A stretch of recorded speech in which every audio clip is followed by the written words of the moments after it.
For English, Japanese, Chinese, Spanish or Russian subtitle, activate the subtitle button, please.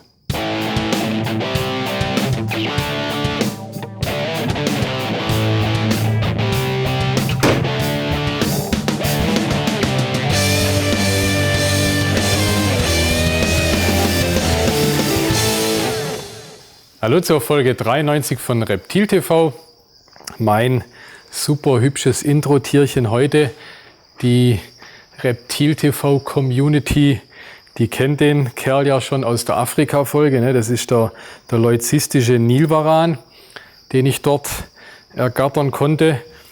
Heute ist er ist gerade leider ein bisschen in der Häutung. Blöderweise gerade heute, wo er ins Fernsehen soll sozusagen, ist er ein bisschen gleich ein wenig schmuddelig. Aber trotzdem sieht er ja hammertoll aus. Also er ist heile in Deutschland gelandet, frisst und gedeiht.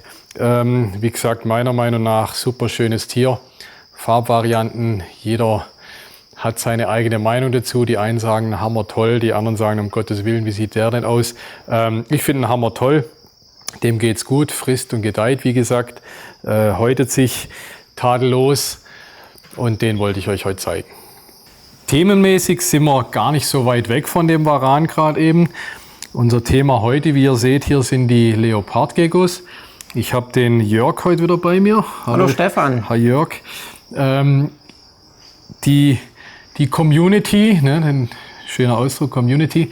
Ihr kennt den Jörg aus der Vogelspinnenfolge oder aus der Terrarien-Rückwand-Leopardgecko-Folge, die wir zusammen gemacht haben. Der Jörg hat schon, ich würde sagen, seit jeher im Prinzip Leopardgeckos. Die letzten Jahre hat er es wieder mächtig intensiviert.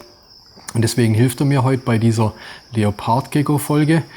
Noch kurz in eigener Sache. Wir sind beide zwei hübsche Kerlchen, aber haben absolut nichts miteinander zu tun, obwohl wir beide Brockhammer heißen. Wir sind nicht verwandt, nicht verschwägert, um das gleich mal zu klären. Also wir heißen rein zufällig beide Brockhammer. Der ein oder andere mag sich wundern oder denkt, oh, jetzt bringt er hier seinen Bruder zum, zum Familienwerbung machen. Also nichts von dem her, nicht verwandt, nicht verschwägert, aber wir heißen beide Brockhammer. Und deswegen, aber der Jörg ist da der ideale Fachmann für uns heute, um die Leopardgeckos zu zeigen, oder? Genau, und es freut mich natürlich, dass ich wieder dabei sein darf und ein bisschen was erzählen zu den Leopardgeckos. Generell gibt es bei den Leopardgeckos ja, ich glaube aktuell 6 Arten, die in der Gattung. Ja. Dieser Riese hier, ne, dieses extrem große Tier ist Euplepharis ankra-mainyu. Dann gibt es den Euplepharus fuscus, Hartwicki, Turkmenicus, den Macularius natürlich, um den es heute geht. Und dann wurde vor einem guten Jahr noch eine Art aus Indien beschrieben. Aus Indien, also 6 Arten. Für die Terroristik relevant oder das, was man sieht mit all den Farben und so weiter, ist aber immer der Macularius und um den geht es auch heute. Genau. Hier mit unseren hübschen Latex-Handschuhen sind wir schon beim Thema. Habt ihr euch vorher vielleicht gewundert, wieso wir hier mit Handschuhen hantieren? Der Jörg ist der absolute Hygienefanatiker. Die Tiere, was wir gerade hatten, waren seine Tiere und er will wirklich jedes Tier mit den Handschuhen anfassen. Und dann sind wir auch beim Thema Hygiene bzw. Quarantäne. Genau.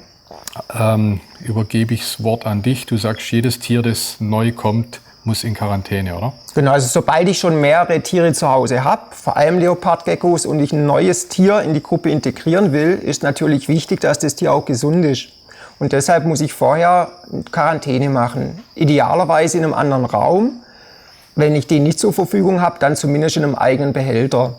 Und beim eigenen Behälter ist dann wichtig, dass der leicht zu reinigen ist und dementsprechend einfach und trotzdem zweckmäßig für das Tier muss man es einrichten. Also so wie wir es jetzt hier aufgebaut haben, oder? Behälter ist klar, ne? Also so eine Box in dem Fall. Genau. Beheizt mit Heizmatte.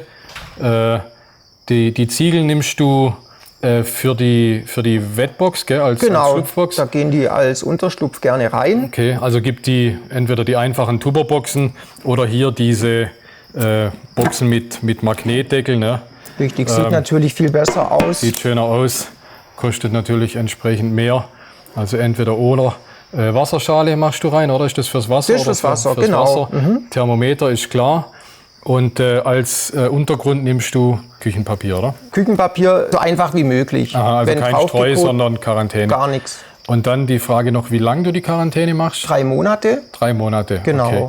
Und in der Zeit kommt dieser Pack hier zum Einsatz? Genau, den Pack 3-mal. Also nach 2-3 Wochen, wenn das Tier bei mir ist, nehme ich die erste Kotprobe und schicke die da ein. Das Schöne an dem Set ist, dass da alles, was ich brauche, schon mit drin ist. Ja, also ich muss nicht noch Briefmarken und Röhrchen und alles Mögliche besorgen. Hier habe ich alles komplett. Kot rein, schick's in den Umschlag. Nach Berlin geht es, glaube ich. Und kriege dann recht schnell von denen ein Ergebnis. Bei den Leopardgeckos ist ja das Problem, dass es Cryptosporidien gibt und die Leopardgeckos, wenn sie die kriegen, dann recht schlimm darauf reagieren. Es ist nicht heilbar, von daher ist es einfach wichtig, den Bestand sauber zu halten. Also du sagst, jeder neue Leopardgecko auf Cryptosporin, also Kotprobe auf Cryptosporin untersuchen zu lassen. Und jetzt hast du gesagt 3-mal, du lässt ihn 3-mal auf Kryptos untersuchen? Nee. Doch, 3-mal, ja. Okay, also selbst wenn das erste Mal negativ ist, Genau, mal. also diese Tests sind nie 100%ig und die Labormenschen sagen, nach 3-mal kann man sich recht sicher sein, dass dann auch beim 4. Mal nichts mehr auftauchen würde. Und 3 Monate einfach deswegen, es könnte ja sein, dass sich das Tier einen Tag bevor ich es bekommen habe, infiziert hat. Das heißt, wenn ich dann direkt eine Kotprobe mache, dann wird die negativ sein. Und um sowas auszuschließen, einfach diese 3 Monate. Und die dritte, letzte dann nochmal, um sicher zu sein, 2 waren schon negativ. Wenn da jetzt auch nichts mehr ist, dann kann ich mit einem ruhigen Gewissen die Tiere zusammensetzen. Und dann kommt das Tier in deine bestehende Zuchtgruppe rein, sozusagen. Unser Produktionsteam hier war jetzt gerade ganz aufgeregt am Diskutieren. Ja, so eine Kotprobe, die kostet ja 50 € und 3-mal Kotprobe mit 50 € sind 150 € für ein Tier, was vielleicht selber zwischen 50 oder 100 kostet. Vielleicht mal noch deine Meinung dazu. Muss man wirklich 3-mal Kotprobe pro Tier machen? Oder beziehungsweise was hat es mit den Kryptos letztendlich wirklich auf sich? Also das Problem ist, Kryptos können nicht mehr geheilt werden. Es kann zwar behandelt werden, aber gerade jetzt bei Leuten wie ich, die eine Zucht haben, wenn ich mir Kryptos einschleppen würde, würde es mir das Genick brechen. Von daher versuche ich doch so sicher wie möglich zu sein und diese Sicherheit gibt mir einfach, wenn ich 3-mal teste. Wenn ich einmal teste, dann ist die Wahrscheinlichkeit, dass meine Tiere negativ sind, beim negativen Ergebnis sehr groß. Aber ich fühle mich einfach besser und habe ein besseres Gefühl, wenn ich nahezu 100% sicher sein kann und dann meine Tiere erst zu meiner Zucht gebe. Genau. Aber so für den, jetzt sage ich mal, für den Normalsterblichen einmalige Kotprobe absolutes Muss, aber 2-3-mal als Profimaßnahme oder sowas, können wir so zusammenfassen. Okay. Wenn man die Tiere züchten will, müssen wir natürlich wissen, ob man oder welche Geschlechter wir haben, ne? Ohne Männchen, ohne Weibchen. Genau, wird es auch bei den Leos nichts. Okay. Ab wann und wie unterscheidest du die Geschlechter bei den Leos? Also ich denke so ab 5-6 Wochen alten Tieren, da kann man es beim Männchen schon mal ganz gut sehen. Also wenn ich beim Männchen was sehe, dann ist relativ sicher, wobei auch die Männchen etwas später erst diese Hemipenistaschen ausbilden können. Aber wenn er dann 2-3 Monate alt ist, sollte man die auf jeden Fall dann sehen können. Okay. Und auch diese Poren sind dann schon recht gut sichtbar. Okay, zeig uns mal, das ist jetzt hier ein Männchen, genau. Ja. Der hat zum einen hier diese beiden Taschen hier und dann hier drüber noch diese Poren. Und die sind bei den Weibchen lange nicht so stark ausgebildet und diese Hemipenistaschen, also diese 2 Verdickungen hier, gibt es bei den Weibchen auch nur angedeutet. Okay, also ich habe hier ein Weibchen zum Gegenvergleich. Taschenmäßig sieht man gar nichts und diese Poren auch nur minimal bei mir, ne? Genau.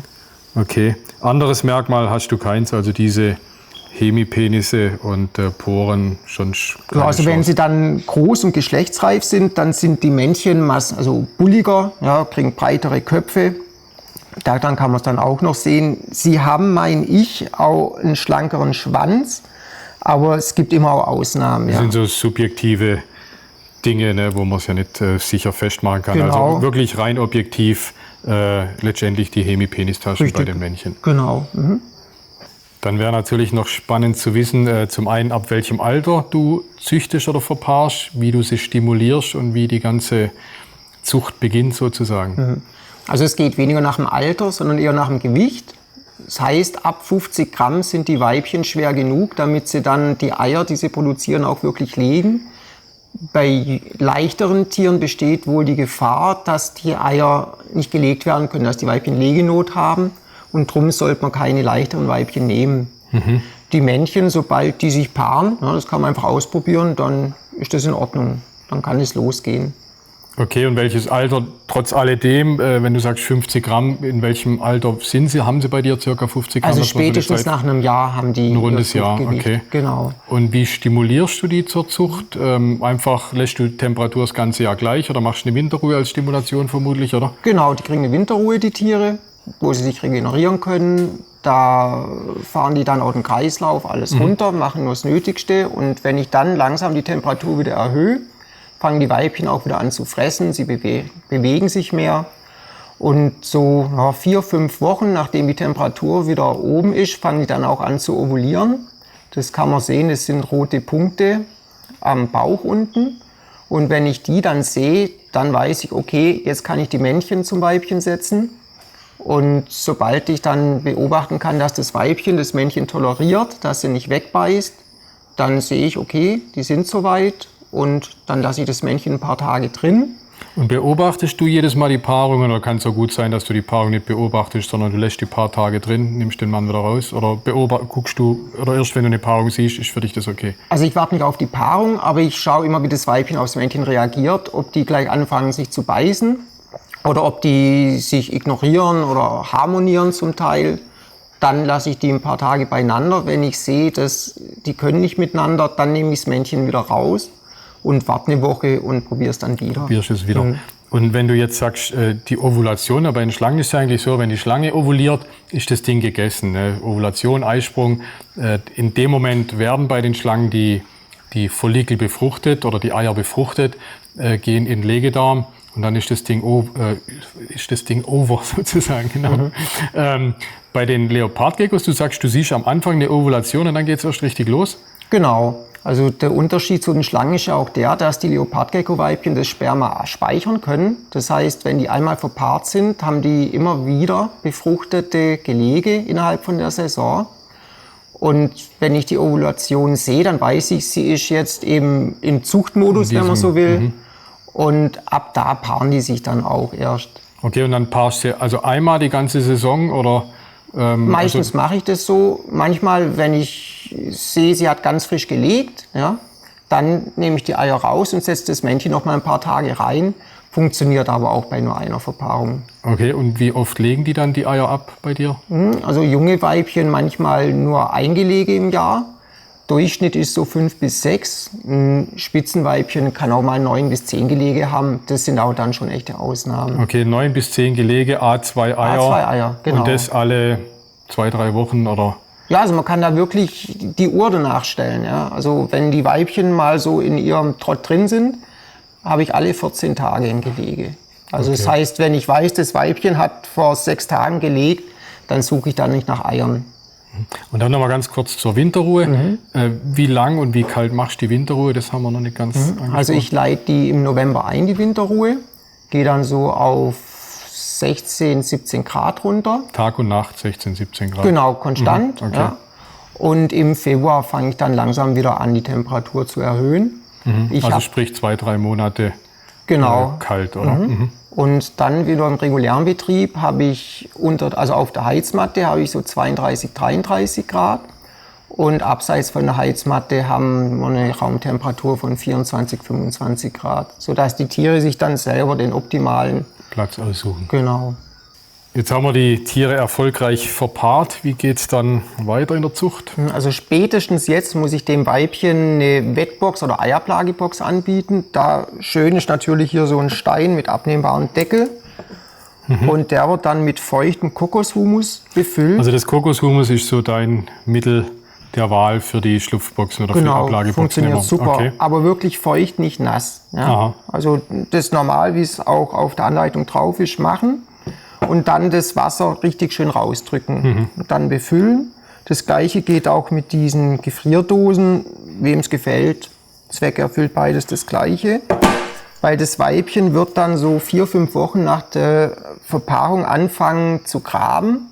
Und daran erkennst du dann auch, okay, jetzt wird es demnächst soweit sein und sie legt die Eier. Ja. Wie lang ungefähr, wenn du sagst demnächst? Also gräbt sie eine Woche vorher, gräbt sie 4 Wochen vorher? Ist ganz unterschiedlich. Ich denke, eine Woche bis Tag vorher ist da alles möglich. Und wenn man denen eben keinen geeigneten Eierplageplatz anbietet, kann das sein, dass die Weibchen die Eier nicht legen, Legenot bekommen und dann auch später, wenn eigentlich alles da wäre, was sie braucht, die Eier nicht mehr legen kann.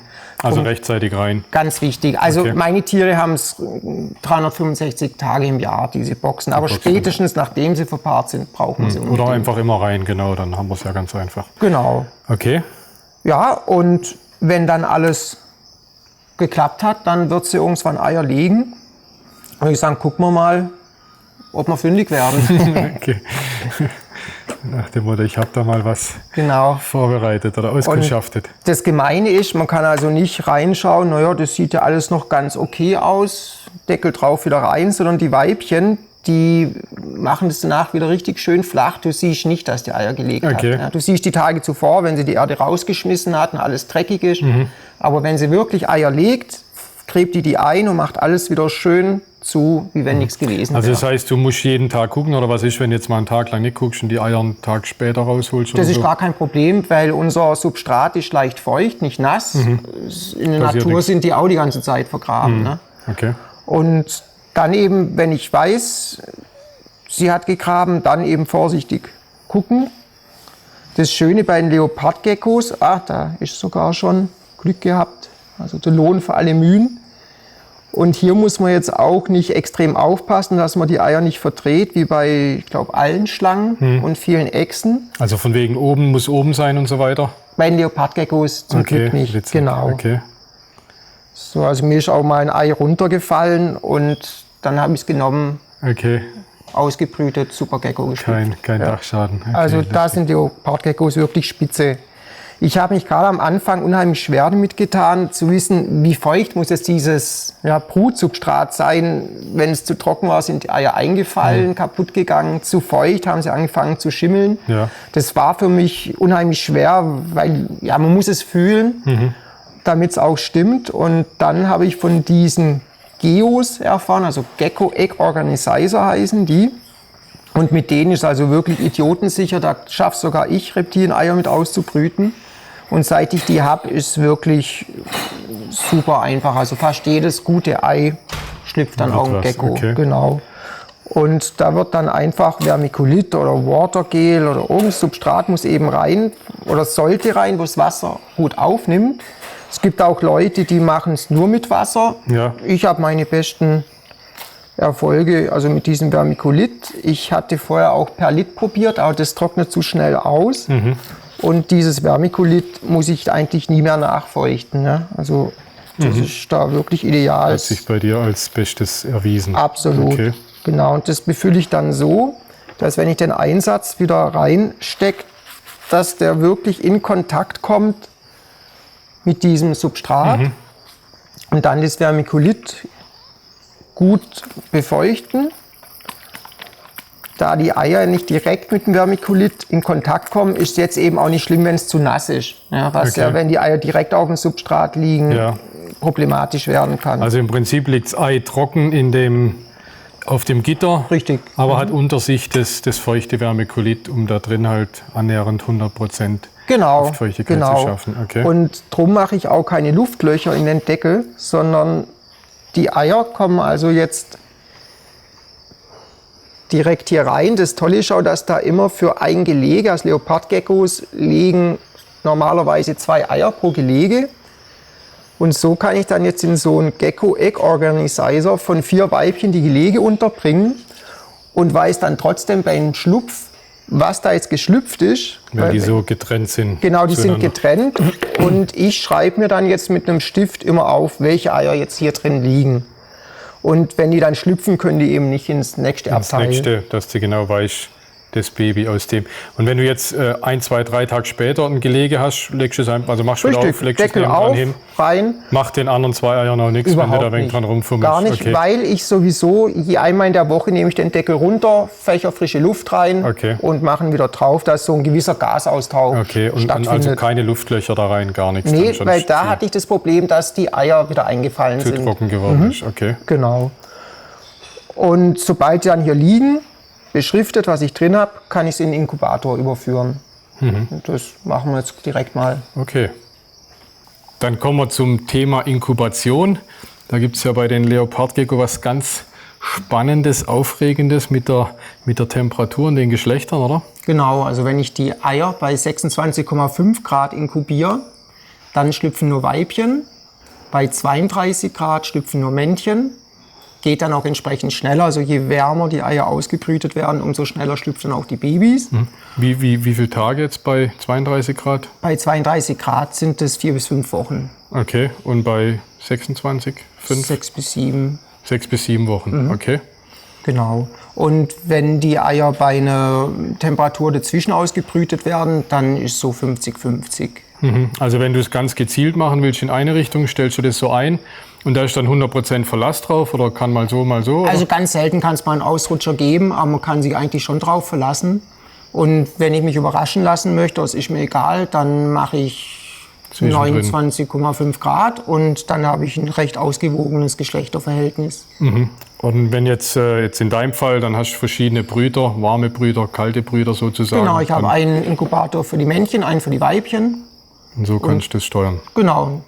Okay, und dann stellst du die Schale da rein, Deckel zu und das war's. Irgendwie noch Wasser rein in den Inkubator? Nee, das oder ist ja das Tolle an diesen Eierbechern. Ich muss mich um nichts mehr kümmern, außer einmal in der Woche ein bisschen Luft.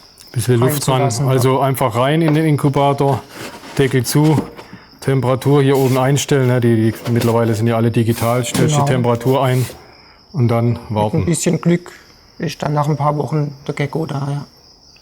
Die leicht gehobenen Jahrgänge, so wie ich, von euch werden es auch noch kennen. Hier Paulchen Panther früher. Wer hat an der Uhr gedreht? Ist es wirklich schon so spät? Soll das heißen? Und so weiter.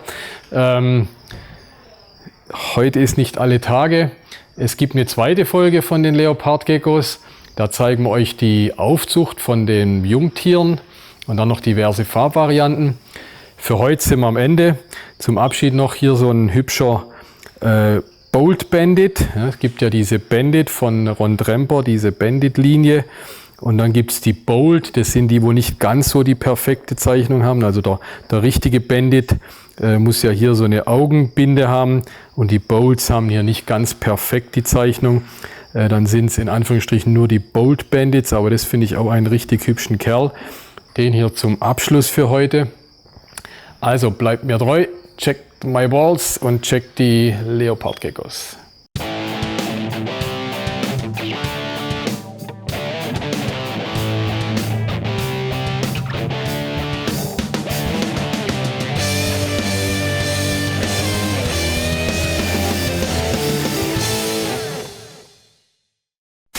Meine Frisur, by the way. Wie immer. Wie immer, scheiße.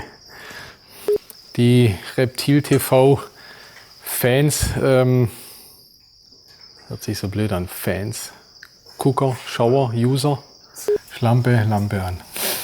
Ich wäre soweit. Schlampe an. In die Kamera lachen. Wo kann man die 83 steht? Bitte schön. Wenn wir die Türe, wenn wir die Türen züchten wollen. Kleinere gefunden, probieren die mal. Okay. Das war der Flaschner gerade übrigens. Jetzt darf man auf die Toilette, auf die neue. Wenn ich meine Eier bei... Kann ich da werden Gläser abgesetzt, wenn wir da mal Hey, drum habe ich auch gelacht. Wegen deine Gläser. Das Blöde nicht schlecht, sage ich jetzt am Schluss. Ey.